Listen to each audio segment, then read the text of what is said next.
Carl and Lou here from Games, Brrraains A Head-Banging Life, gbhblofficial for short, and it's track by track time. Taking a look at the debut album from the British sludge metal band Raging Speedhorn, released all the way back in August 14th, 2000 via ZTT.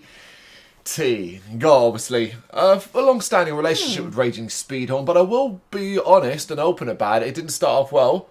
I didn't care for this album when it came out. And there was obviously one track played over and over and over and over again. It was the hit single, which weirdly actually wasn't on this album, like per se. It's the Gush, and it was actually a bonus track on the UK Enhanced Edition. Did you realise that? Yeah, because when I looked at the album, doing the track by track, and obviously we go with the basic track listing, I was like, oh, the Gush is missing. And then I looked into it, and I was like, I've added it because it kind of felt like we can't ignore this track because it really is the big song from it and kind of blew Raging Speedhorn up. Because I didn't really care for this album, I didn't really like the sound of it, I never followed them along. Weirdly, it's been in the last 5 or 6 years that I found myself becoming a fan. But that's also part of their evolution. Yeah, the Raging Speedhorn of today, I don't think is quite like the Raging Speedhorn of 2000. No, definitely not. Even though there are elements here and there. Yeah? I think you've got a longer standing relationship with them than I do. I don't think I really, because I think again it started with the Gush because my dad would tape it.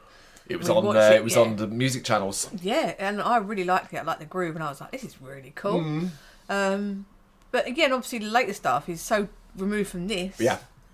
It's far more enjoyable for me personally. But yeah, say sometimes people moan bands don't evolve, change the sound, so on. Yeah, I don't think you can win, but I don't think they've. I feel like they're I think they were pretty solid. I think they've become a beloved name in the UK scene. You know, they've been. Like I said, the first album was the year 2000 debut album. That puts it as of the time of recording. That's 24 years old to date. I put them like in sort of Orange Goblin kind of territory. Well, I always remembered at the time they were kind of billed as a new metal band, and I never really understood that. And listening to this album, I understand it a lot less. There are elements, you know, from that era. But like new metal is a weird term to describe Raging Speedhorn at best. I wouldn't say that. It's just because it's got more of it. But if you put this album in, it's considered a new metal album. Yeah, that confused me. I was like, meh? Well, okay, we're going to get into it. We start with Super Scud. It is easy to forget that Raging Speedhorn did start off as more of a new metal band than the sludgy groove metal monster they are today. Bringing a stormy blast of noise on this opener. It sounds rough as badly shaved balls, is what I wrote. But the garishness does have some appeal to me. I like a bit of carnage, and this has it, even if the quality isn't great. I enjoyed the hell out of it, but I acknowledge I didn't think it was a well put together, produced track. Right. Fast and energetic start. I like the groove and the dueling vocals. Fun, exciting track to start with. Yeah, I think so that. I think ready. Yeah, I think it's a good open. If it had come in the middle of the album, I may have just passed it by. But because I opened the album, I was like, all right, cool. Red Weed. So far, so good. As this one follows suit and gets right in your face with some sharp sounding guitars, crunchy drums, and scathing vocals. There's a bit more rhythm to this one, but that's not saying much as the noise is quite mind numbing. I put guitar breakdown is so good with vocals over it. I was grooving away listening to it, and I've put they so good live, and this was one of the tracks that reminds me of that. Really? Yeah. Okay. I really enjoyed it. All right, Knives and Faces. The guitars have a familiar new metal ring here, and the slower tempo makes them sound quite dirty. This one is less aggressive while being extremely violent sounding nonetheless. Speedhorn have a bit more nuance to their heaviness here, but I'm not sold on the guitars. The midpoint full-on slowdown lacks an interesting hook, but when it does come back up, it's nice and intense. The first track that I found really, really polarised me, where I was kind of like, I'm not sure if I like this. Go!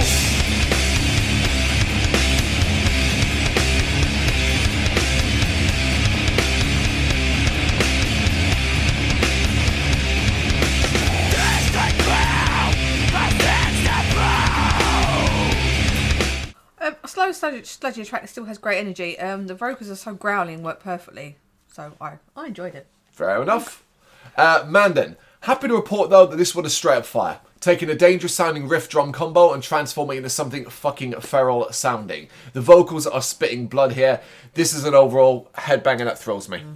Yeah. Another solid track. I think having two vocalists, neither clean, is great for keeping you engaged with the tracks. It can do. Sometimes it's not a shift that feels out of place with this album. It can do, yeah. I mean, I know what you're saying, but there was also, for me, a big problem with that. Sometimes it's like, where's the definition? How am I defining what's, between But, you know, it depends on the track, really, more than anything else. Random Acts of Violence, over 6 minutes long, and it feels it. I don't get this track, and it really needed some quality control. I like the one of feedback and drums, and the filthy sounding heaviness that follows.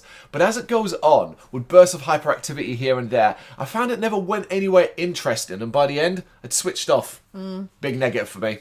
Yeah, I put quite a long track. I do like the funny guitar sounds. I do like the sludgy goodness of it, but yeah, overall it's quite a long track. I feel like this is one that could have done with, a little bit of quality control, a little bit of trimming up here and there to maybe cut it down to 4.5, you know? Definitely. A thumper. One of the more well-known ones, I think, alongside The Gush. Probably the next big hit from this album. It's no nonsense. It's in your face. Aggression with really rough edge. Short and to the point, which is, to me, much more preferable. It's a nasty sounding track with some creative twists along the way. I like this track. I really like this track. Heavy, groovy, everything just really works well. Short too, so really impactful. Yeah, that's something that really, really works for them.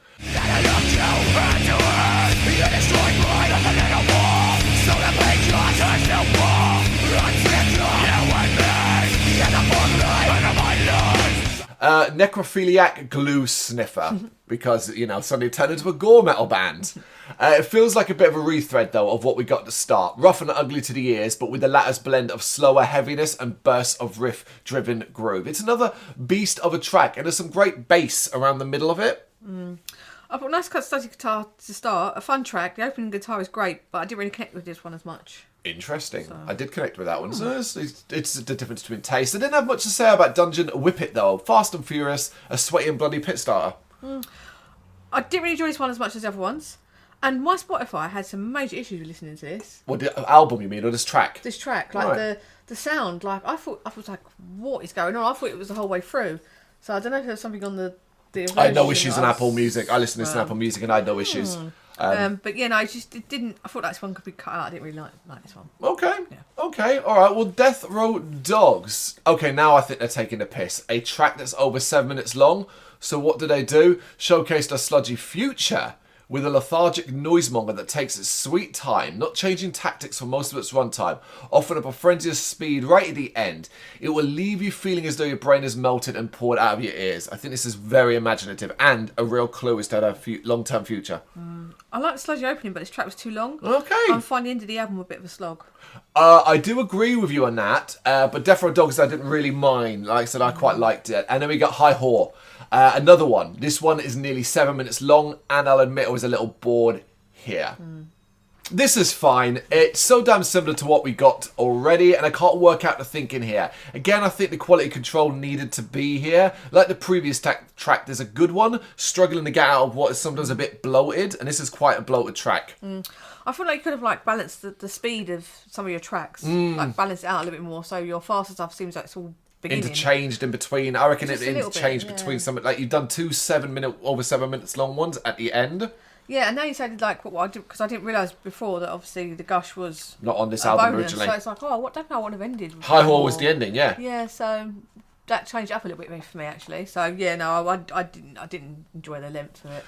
And we are going to talk about it. Is The Gush, as I said at the start, it came on the UK Enhanced Edition, a bonus track, probably why it was so popular over here as well. Somehow turned out to be the biggest single Raging Speedhorn arguably he's probably ever done or ever had. Yeah. I'd say so, maybe, at least from an outside perspective. And obviously we have to mention it, really, seeing it is one of their biggest hits. But if I'm honest, I still just think it's okay.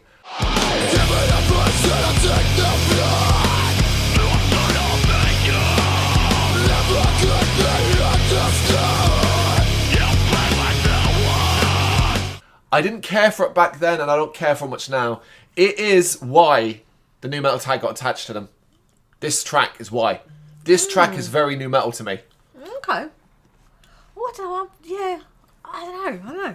I still play this track a lot now. Really? I love this song. Rate it. So much groove and energy, and I like hearing this live. I really like the way it kicks back in after slowing right down. That last bit. Oh, really? I still really like the song, so... Yeah. Yeah, just don't rate it. But I do rate the album overall. I think it's better than it could have better than I necessarily expected to be, going all the way back to the first Raging Speedhorn album in 2000, because when this was agreed to do this one, I remember in my head I went, oh, you didn't like this back then. And I was intrigued to sort of see, because I like Raging Speedhorn a lot these days. You know, I was like intrigued to sort of see that. But I think I came away overall pretty happy. Yeah. I think the majority's good. There are a couple of great tracks. Yeah. There's nothing I would say is just awful. No, I'm definitely not. That's the thing. There's just some bloated tracks, a little bit of like meandering, wandering, not that interesting stuff going here.